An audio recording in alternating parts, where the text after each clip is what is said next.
What is this f***ing Doctor Who? What is that, the TARDIS?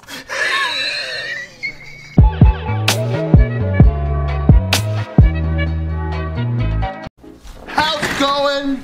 Celerons, it's Timmy Joe making videos about computers all up on the internet. How you doing? I made a noise. Did I ban something? Anyways. Hi there, it's Timmy Joe making videos, and I want to thank all the Patreons who support me. There are a lot of you, and your names are going to appear in the credits in this episode. Any new ones too will appear there. And if you want to help by doing some coffee money towards me on Patreon, you get your name in the credits, and it helps me not do ads. It also helps me buy weird hardware like Celerons from 2012 that are single core. Core. That's right. Less than 10 years ago, they still released single core CPUs. It's the last one, but heck, that's what this video is about. So thanks to all the Patreons. And I think actually another YouTuber, just a smallie, 14K subscribers or something like that. No, sorry, 1,400 subscribers. And his videos get like 400 views a video. Really informative guy, fully buffered. He's a young guy and he's testing all kinds of old hardware. Really good testing methodology, really like dry but like interesting stuff. It's like the kind of stuff I like to subscribe to on YouTube that reminds me of why I got into it, and so I'll give him a shout out. He already did this video, however, he didn't get the slowest last single core. He got the G465, which is 1.9 gigahertz, and single core with hyper-threading. Also, construction's going full bore next door, so you're going to hear some grinding and some beeping, and it's just the way it's going to be. So there's the grinding. So anyways, he had the 1.9 gigahertz 2-thread CPU and showed how slow it was, and it was a pretty interesting video. I never knew that there were Sandy Bridge single cores. So I went on eBay and I bought one, the real one, the real single core, and that's what's running in this old little Dell Optiplex right here, the Celeron G440 from Q3 2012, coming out Sandy Bridge era, 32 nanometer node, and this is a single core CPU at 1.6 gigahertz. That's really slow. Last week I saw this nice little Optiplex on the old Kijiji, and I scooped her up for a super deal. It had an Core i3, which is a much better CPU, 3220, which is a 3.3 gigahertz CPU with 2 cores and 4 threads. So it's dual core with hyper-threading. Still like, a pretty browsable, pretty usable CPU. And then the whole reason why I bought this thing is I had an i5-3570 to put in here, and I put a crappy video card in and I'll flip it around. But such a deal I got on this Optiplex. It has 12 gigs of RAM, so it has two 2 gig sticks and 2 4-gig sticks. And it had an SSD in it already, 240 gig SanDisk, so I just put a GT 1030 in there, and I might be selling this for, just something. But it came with a keyboard and mouse, and it came with a Bluetooth receiver and a Wi-Fi dongle. So like, it was a super good deal, 150 bucks with the i3 in it. Not really a great gaming machine. I put the i5 in it and 1030, and it's a pretty good gaming machine for somebody in these hard-pressed times. But that's not why we're here today. We're not talking about budgetary computers and Dell Optiplexes. We're here to talk about the Celeron 1.6 gigahertz single core that came out in 2012. I don't know what Intel was thinking. I always thought that the last single cores were like Semprons or something, like Sempron 150 or something like that. That's like from 2010. But no, they released Westmeyer Celerons that were single cores, which is the year before this, and Sandy Bridge. And here we are, we have one here. So I'm gonna go ahead and open up a web browser, and you're watching it. This is live. This is how fast this computer goes. It also has some Cinebench open and stuff, but it's not doing anything down there. I'll have to talk is what I'll do. Or we could run like the Jeopardy theme song.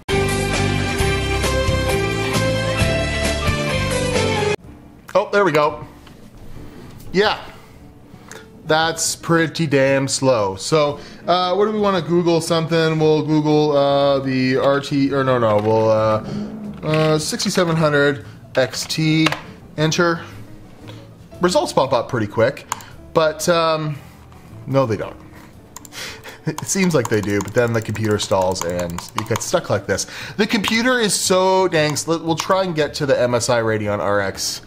AMD products, graphics cards, Radeon 6700 XT. Here we go. It's popping up. It's almost usable. Website's pretty hard. Let's go try and load a YouTube video. There we go. Full screen, baby. Well, I fixed it. Full screen, baby. I fixed it. Oh, I'm wearing the same thing. I always wear the same thing. Any minute now. There we go. Full screen. About Alienware computers.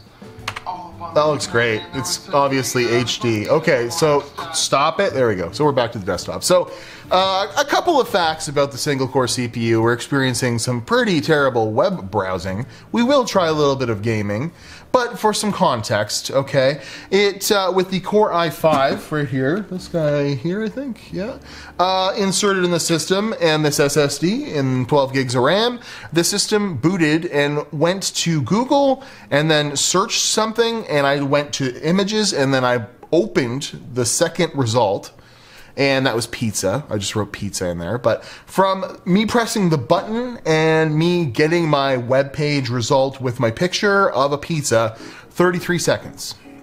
Put in the Core i3 with still 4 threads, right? But it's 2 threads and, sorry, 2 cores, 4 threads, so some hyper-threading.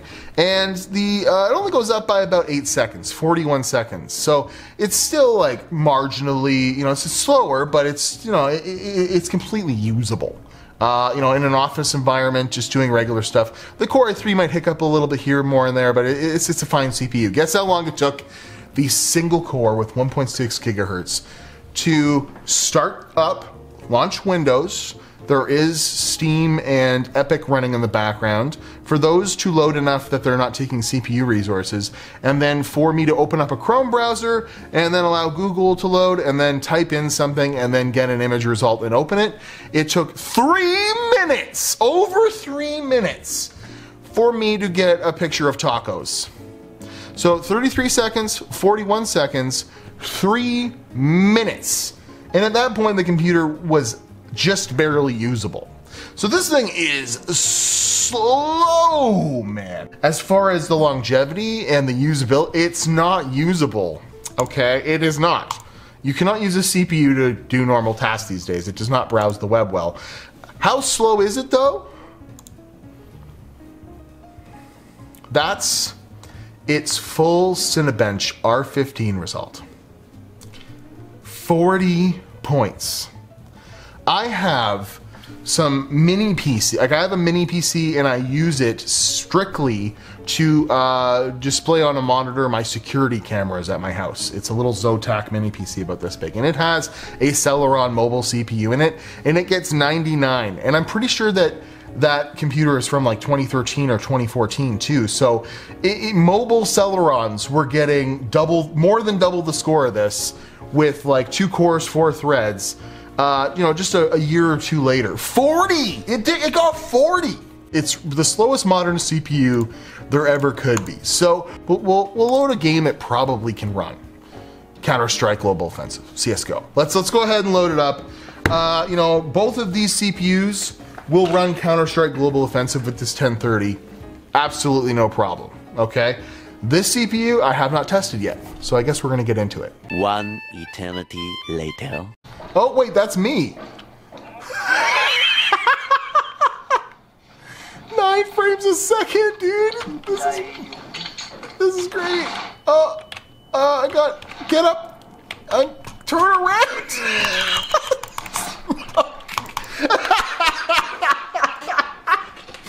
The smoke.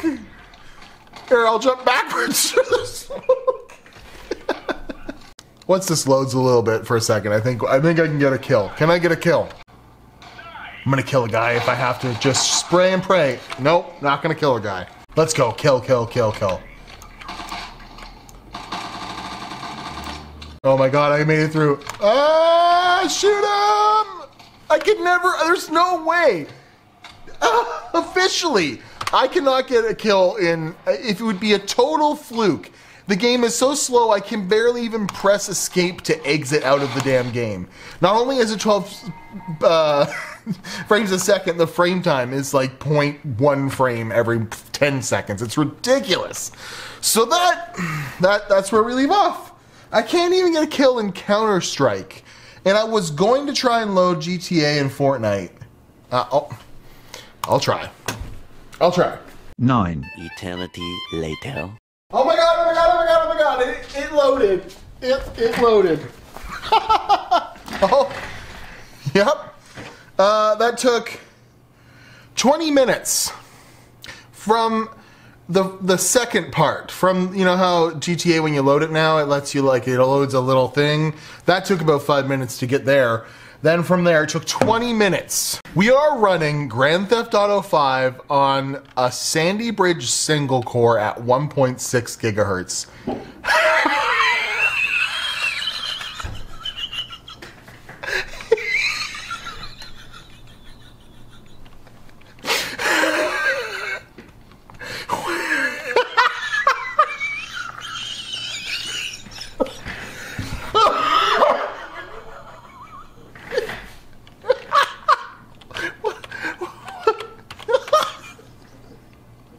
What is this, fucking Doctor Who? What is that, the TARDIS? This is so much better than, it was so worth it. All the buildings are see-through and you can see the city lights moving in the background. If you look, you can see like cars moving and stuff. That's really cool. So here's a street lamp. Let's see, can we get in a car? All right, let's drive. Oh, I'm stuck. Oh, that's a house, maybe? Let's try it. We're gonna try and oh, there's a car on the road. Okay, we're getting somewhere.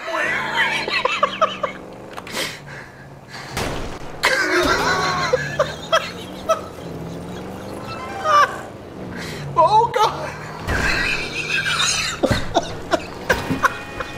There, we're driving. This is great. It looks totally normal. This single core handles Grand Theft Auto so good. This is the CPU. It's like, it was $8.99. So you know.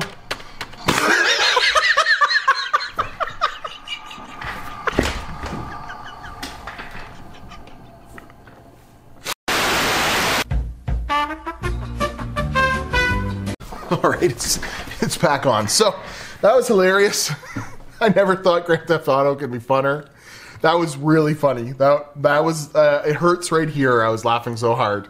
You know when you have like face muscles that you haven't used in a long time because it's COVID, and then you make yourself laugh running a single core in Grand Theft Auto, and it's hilarious. Anyways, thanks to all the Patreon people. They're popping up right here on the screen, right here. Thanks to all of you guys. If you ever need any computer help or you just want to say hi and you're my Patreon and you message me, I will definitely get back to you. I'll keep you in the end of the credits, and I thank everyone who participates. And if you need some computer help, maybe you want to sign up to my Patreon and send me some messages. I generally reply to just emails too and stuff, but I'll definitely help you out if you're my Patreon. But thanks to Fully Buffered. His channel is way too small and a little bit dry. Maybe he could, you know, throw some louder voices and some humor in his videos. But I think he's just doing it because he loves it and it's fun. And too bad he only had the G465. I had the 440, dude. What did you think of that Grand Theft Auto gaming performance? That was pretty good. I'm @Watch Timmy Joe Instagram and Twitter. Thanks to these guys. Go check out Fully Buffered's YouTube channel. He's got some pretty good videos there. And this has been a hilarious jaunt through a Dell Inspiron, is that what it is? Optiplex, and the Celeron G440, a 1.6 gigahertz single core CPU that has no business existing. I mean, I looked everywhere. I found like one computer that was sold. It was a Toshiba computer in some foreign nation, like, and it was in a Chromebook. So I guess they didn't just have desktop variants, they put them in mobile as well. I could see a first generation Chromebook using a 1 gigahertz or 1.6 gigahertz single core CPU maybe, but wow. It's hilarious. I can't get over how no textures loaded in Grand Theft Auto. I might try, I just make the game out of that. That was hilarious. I don't know. I'll see you guys later. Thank you very much for watching. Keep it sleazy.